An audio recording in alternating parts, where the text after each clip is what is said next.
Next thing to tackle is this bookshelf under my loft bed. I want to eventually not fill it up with books, but get it organized with the books on the bottom and have my Lego sets displayed here as well as over here, which that's going to be another project. But let's go ahead and get this organized.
Organized the space. Nothing really needed to be organized except for this bottom space really needed to be organized. I needed somewhere to put all my planner books, my photo print paper, my Bibles, just mainly everything that I use for my desk. I'm thinking of putting it near my desk somewhere, but for now it's just gonna stay here.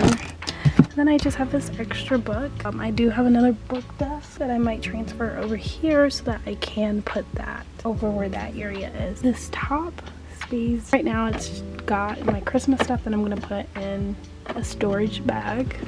These lights that I'm gonna hang eventually with the light bulbs. And once this is empty, I'll go ahead and display some of my Legos. Then on top, I'll display some Legos as well.